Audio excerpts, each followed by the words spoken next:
Vamos à terceira questão deste nosso terceiro capítulo. O enunciado é o seguinte: ao disciplinar a matéria atinente às leis, tratados e convenções internacionais e decretos, no início do seu livro segundo, o Código Tributário Nacional estabelece que, vamos às assertivas. Primeiro, constitui majoração de tributo a atualização do valor monetário de sua base de cálculo em índice superior ao índice de inflação oficial. Esse item é muito perigoso, porque ele pergunta sobre o que diz o Código Tributário Nacional. Se nós formos ao artigo 97, parágrafo 2º do CTN, nós vamos ver que lá está dito que não constitui, não se equipara a majoração do tributo à mera atualização do valor monetário da base de cálculo. Não é, portanto, sujeita ao princípio da legalidade. Pode ser alterada, pode ser, melhor dizendo, atualizada a base de cálculo do tributo por meio de um decreto, conforme nós já vimos, inclusive, em questões do capítulo anterior.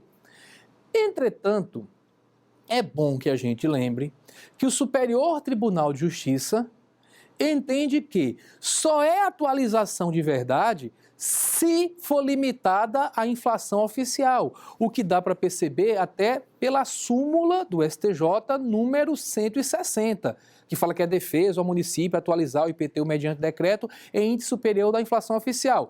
Exibe para mim aqui, por favor, a súmula 160. Então dá para perceber que realmente não pode ser acima do índice inflacionário oficial. Só que a questão pergunta sobre o que diz o CTN. E o que diz o CTN está aqui. Exibe para mim agora, por favor, o artigo 97, parágrafo 2º. Não é majoração essa atualização monetária da base de cálculo. Então, como enfrentar, voltemos para a lousa, uma questão em que se pergunta sobre o CTN ao disciplinar a matéria. Está perguntando aqui o que o Código Tributário Nacional estabelece. Então, não vamos colocar na boca do Código Tributário Nacional algo que não está. Então, o CTN estabelece em algum local que constitui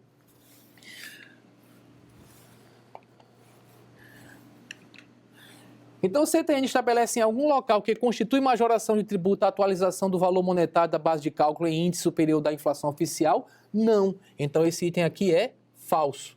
Item 2. Somente a lei pode estabelecer as hipóteses de dispensa ou de redução de penalidades. Esse item aí está correto. Está de acordo com o princípio da legalidade. Então, o item 2 está em consonância com o artigo 97 do Código Tributário Nacional. Item 3. Cabe à legislação tributária, em relação às taxas, estabelecer a definição do fato gerador da obrigação tributária principal e da acessória. De maneira alguma. O Código Tributário Nacional deixa claro no artigo 97 que também essa questão relativa a falar em fato gerador, base de cálculo, tudo isso cabe à lei, ok? Então esse item aqui é falso. Depois, somente a lei complementar pode fixar as alíquotas de impostos. Esse item também é falso, porque na realidade, somente se o imposto for um tributo reservado à lei complementar, ou sendo mais preciso, somente no tocante aos tributos integralmente reservados à lei complementar, é que a alíquota depende de lei complementar. Então a gente sabe que somente estão sujeitos ou dependem de lei complementar para a sua criação concreta no Brasil 4 tributos: os empréstimos compulsórios, os impostos residuais, as contribuições residuais e o imposto sobre grandes fortunas. Todos os outros podem ser criados mediante lei ordinária. Há um detalhezinho no artigo 146, inciso 3 da linha A da Constituição, que diz que no tocante aos impostos, as normas gerais sobre fato gerador, base de cálculo e contribuinte têm que estar em lei complementar nacional.